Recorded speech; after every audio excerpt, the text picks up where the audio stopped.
ایک شخص نے حضور کی خدمت میں حاضر ہو کے عرض کیا، حضور میں اپنے والدین کی بڑی خدمت کی ہے. اس کو امام حقی نے لکھا ہے، اور جن مراحل سے میں گزرتا رہا ہوں ان مراحل سے میرے ماں باپ گزرے اور میں نے ان کی خود خدمت کی ہے. آج بیٹے بیویوں پہ کام چھوڑ دیتے ہیں کہ بیوی خدمت کرے گی. احسان دانش کہتا ہے کہ میں نے اپنی بیوی کو ہاتھ نہیں لگانے دیا. میں نے کہا میرے ماں باپ ہے، یہ خدمت اور کوئی حاصل کیوں کرے، یہ تو میں حاصل کروں گا. تو ساری خدمت میں نے خود کی. جس طرح انہوں نے نوالے توڑ توڑ کے میرے منہ میں ڈالے، میں نے بھی حضور ایسے کیا. جس طرح میرے لیے میری ماں رات جاگتی رہی، میں بھی اپنی ماں کے لیے جاگتا رہا. جن مراحل سے میرے لیے وہ گزرے تھے، اتفاقاً میرے حالات، میرے ماں باپ کے حالات ایسے پیدا ہو گئے کہ میں نے اسی طرح اپنے ماں باپ کی پرورش کی ہے اور میں اپنے ماں باپ کی جو ہے وہ میں نے خدمت کی ہے. تو کیا میں نے اپنی ماں کا، اپنے باپ کا حق ادا کر دیا ہے؟ حضور نے ارشاد فرمایا تو نے ایسے ہی خدمت کی ہوگی، لیکن جب تیری خدمت تیری ماں کرتی تھی تو ساتھ ساتھ تیری زندگی کی دعائیں مانگتی تھی. اور جب باپ بوڑھا ہو گیا تھا، ماں بوڑھی ہو گئی تھی، آزاد شل ہو گئے تھے، فالج میں مبتلا تھے، تو ان کے لیے زندگی کی دعائیں تو نہیں مانگتا تھا. تو یہ کہتا تھا اللہ انہیں پردہ دے دے. تیری ماں نے تو کبھی تیرے لیے پردہ نہیں مانگا تھا. بیٹا لولا ہو، بیٹا لنگڑا ہو، ماں کبھی نہیں کہتی بیٹے کو ڈاکٹر جواب دے دیں. ماں کبھی نہیں کہتی کہ میرے بیٹے کو اللہ پردہ دے دے. ماں یہی کہتی ہے مالک مجھے لے لے، میرے بیٹے کو زندگی دے دے. میں سب کچھ بیچ دیتی ہوں، اپنا زیور بیچ دیتی ہوں، میرے بیٹے کی صحت بچ جائے، میرے بیٹے کی زندگی بچ جائے. ماں کی موجودگی میں کوئی کہہ بھی نہیں سکتا. باپ کے لیے تو کہہ دے، ماں کے لیے تو کہہ دے بڑی تکلیف ہے تیرے باپ کو، بڑی تکلیف ہے تیری ماں کو، اللہ کرے اب پردہ ہی عطا کر دے. خود نہیں کہتا تو کسی سے یہ سن سکتا ہے بندہ، لیکن ماں سن سکتی ہے کوئی کہے اللہ تیرے بیٹے کو پردہ دے دے. تو فرمایا جب وہ تیری خدمت کرتے تھے تو وہ تیری زندگی کی دعائیں مانگتے تھے، اور جب تو خدمت کرتا تھا تیرے دل میں ان کے پردے کی آرزو تھی. فرمایا تو جتنی مرضی خدمت کی ہے، ماں کی خدمت کا بدل کیسے ہو سکتا ہے؟ تو ماں باپ کی خدمت انسان کر ہی نہیں سکتا تو پھر کیا کرے؟ عرض کرے اللہ میں تو خدمت نہیں کر سکتا، تو ان کے اوپر رحم فرما دے. ماں باپ کے لیے دعا کرے. علماء نے یہاں بیان فرمایا ماں کافر ہو تو پھر بھی دعا کرے، باپ کافر ہو تو پھر بھی دعا کرے، مومن ہو تو پھر بھی دعا کرے، گناہگار ہو پھر بھی دعا کرے، نیکوکار ہو پھر بھی دعا کرے، دعا نہ چھوڑے. حضرت ابو ہریرہ رضی اللہ تعالیٰ عنہ فرماتے ہیں میری ماں کافرہ تھی اور میں حضور کا غلام، اور ماں ہر وقت اپنی دھن میں اور میں اپنی دھن میں. حضرت ابو ہریرہ کے بھائی کوئی نہیں ہے، باپ فوت ہو گئے ہیں، بہن کوئی نہیں ہے، ابھی شادی بھی نہیں ہوئی، دنیا پہ رشتے کوئی نہیں سوائے ماں کے.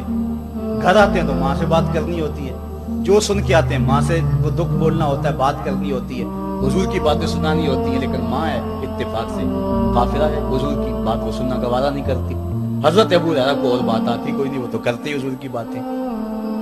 ایک دن حضور کی بات چھیڑی، ماں کی زبان سے کوئی جملہ ایسا نکلا جو سخت تھا، گوارا نہ ہوا، چھوڑ دیا گھر کو. ماں تیری عظمت کو سلام، لیکن رسول اللہ کے مقابلے میں تیری کوئی شان نہیں ہے. گھر سے نکلے، لیکن نکلے تو پاؤں ڈگمگا رہے تھے کہ دنیا پہ ایک ہی رشتہ تھا وہ بھی جاتا رہا. چند قدم چلے تو دل میں خیال آیا سارے دکھوں کا جو مداوا کرتا ہے مساقہ کی بارگاہ میں یہ دکھڑا کیوں نہ بیان کر دوں. دریائے رحمت جوش میں تھا، وہ دلوں کی حالتیں بوجھ لینے والے آقا نے پوچھا ابو ہریرہ کیا ہے؟ عرض کی حضور میری ماں کی ہدایت کے لیے دعا کر دو. یہ کہا اور پھوٹ پھوٹ کے رونے لگے. حضور نے فوراً ہاتھ اٹھا دیے اور مسلم کے لفظ ہیں اللہم اہد ام ابی ہریرہ، اے اللہ ابو ہریرہ کی ماں کو ہدایت عطا کر دے. بس یہ بات سنی حضرت ابو ہریرہ کا چہرہ کھل اٹھا، اپنے گھر کو دوڑ لگا دی. کوئی رستے میں ملا، کہا ابو ہریرہ اتنی تیز تو تم کبھی نہیں دوڑتے تھے، آج کیا ہوا؟ اتنی تیز تیز کیوں دوڑ رہے ہو؟ کہا آج ہی تو دیکھنا چاہتا ہوں کہ گھر پہلے میں پہنچتا ہوں یا میرے آقا کی دعا پہلے پہنچتی ہے. حضرت ابو ہریرہ فرماتے ہیں جب میں گھر پہنچا تو دروازہ بند تھا. میں نے دستک دی، اندر سے آواز آئی بیٹا ٹھہرو میں آتی ہوں. کہا اس لہجے کو جان گیا، اس میں محمد کی بولی بول رہی ہے. کہا تھوڑی دیر کے بعد میری ماں آئی، تازہ غسل کی وجہ سے اس کے بالوں سے پانی کے قطرے ٹپک رہے تھے، اور میری ماں زنجیر کھول رہی تھی، اس کے لبوں پہ شہادت کا کلمہ جاری تھا.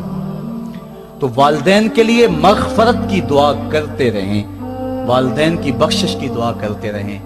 والدین جب دنیا پہ ہوتے ہیں تو اللہ کی رحمت کا گھنا سایہ ہوتے ہیں، لیکن جب دنیا سے چلے جاتے ہیں ان کی قبر سے بھی فیض ملتا ہے اور سکون اور طمانینت ملتی ہے. والدین فوت ہو جائیں تو ان کے حق ختم نہیں ہو جاتے، बल्कि हदीस में आता है 4 हक ऐसे हैं वालिदैन के जो मरने के बाद भी औलाद के जुम्मे बाकी रहते हैं। अस्सलात, उनके ऊपर नमाज जनाजा पढ़ी जाए। दूसरा हक अल इस्तिगफार लहुम, उनके लिए बख्शिश की दुआ करते रही जाए, मुसलसल दुआ की जाए बख्शिश की उनके लिए।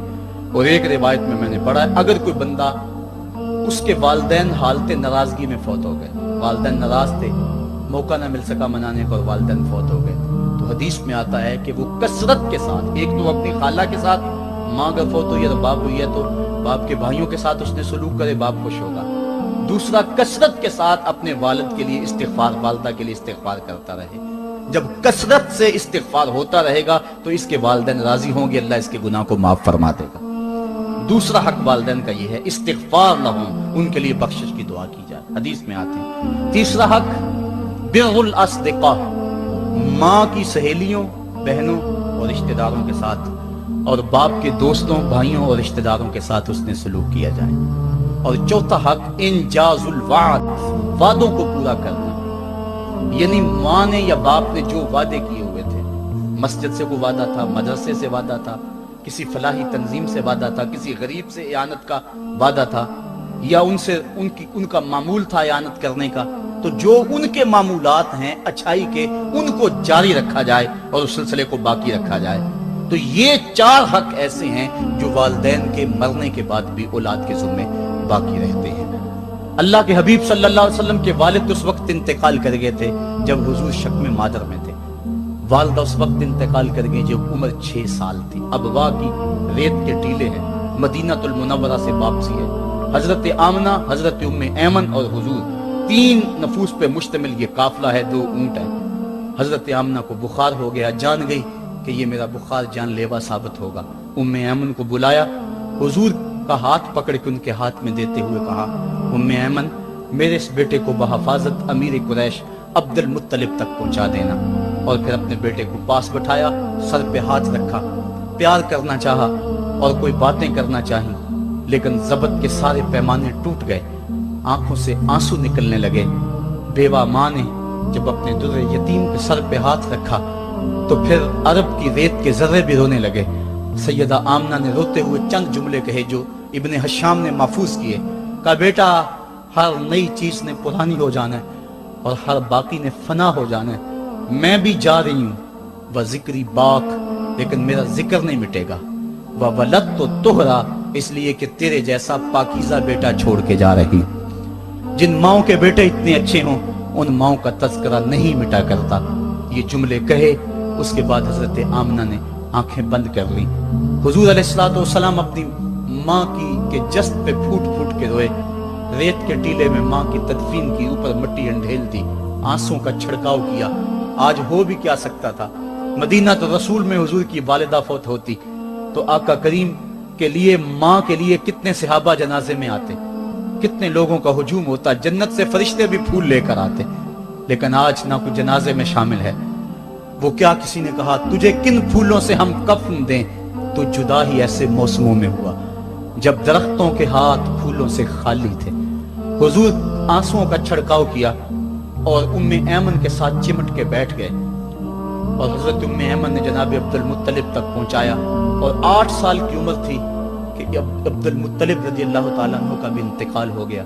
इब्ने हशाम ने लिखा है, जब अमीर कुरैश का जनाजा उठा तो पूरा मक्का उमड़ आया और एक बच्चा था जिसकी उम्र 8 साल होगी, वो कभी इस दीवार से लग के रोता था, कभी उस दीवार के साथ लग के रोता था। फिर शाब अबी तालिब की सख्तियां भी झीली, आमुल हुज़न का गम भी काटा, ताइफ के बाजारों में पत्थर भी खाए, पत्ते खा खा के भी गुजर औकात हुआ। मक्के के बाजारों में ओजरियां भी डाली जाती रही, खुदे हुए गढ़ों का सामना भी किया, बिछे हुए कांटों से भी गुजरना पड़ा। लेकिन आज वो वक्त है कि अल्लाह ने हुक्म सादर कर दिया, पत्थर मारने वाले सुन लें, कांटे बिछाने वाले सुन लें, राह में गड्ढे खोदने वाले सुन लें, मेरे नबी की आवाज से अब तो आवाज भी ऊंची ना होने पाए। उम्र का सरमाया जाया कर दूंगा, तुम्हारे नामा अमाल में एक नेकी भी नहीं रहेगी। अगर नबी से मिलना चाहते हो डायरेक्ट ना आ जाओ, पहले घर जाओ, फिर कोई चीज लो, फिर बाजार जाओ, कोई फकीर ढूंढो, उसको सदका करो, फिर मेरे नबी की चौखट पे आओ। तुम्हें पता चले किस चौखट पे आ रहे हैं। अदब के ज़ाब्ते सिखाए, खबरदार नबी के दरवाजे पे ऊंची आवाजें ना लगाना, बल्कि नबी की चौखट पे आके बैठ जाओ। नबी अपनी मर्जी से आए तो अपने दिल की हाजत कह लो। कुरान उतर चुका है, अदब की आयतें नाज़िल हो चुकी हैं। आका करीम घर से निकले, सहाबा अदब से खड़े हो गए। हुजूर की नजर पीछे पलट के 6 साल की उम्र में अबवा की रेत के टीलों में गर्दिश करने लगी, और फिर आका ने रोते रोते फरमाया, काश आज मेरी माँ जिंदा होती और मैं लोगों को नमाज शाब पढ़ा रहा होता और उसमें सूरा फातिहा की तिलावत कर रहा होता, फिर मेरी माँ को मेरे साथ कोई काम याद आ जाता। मेरी माँ दरवाजे की चिलमन को सरका के कहती, इब्नी मोहम्मद, मेरे बेटे मोहम्मद मेरी बात सुनो। फरमाया, लोगों मैं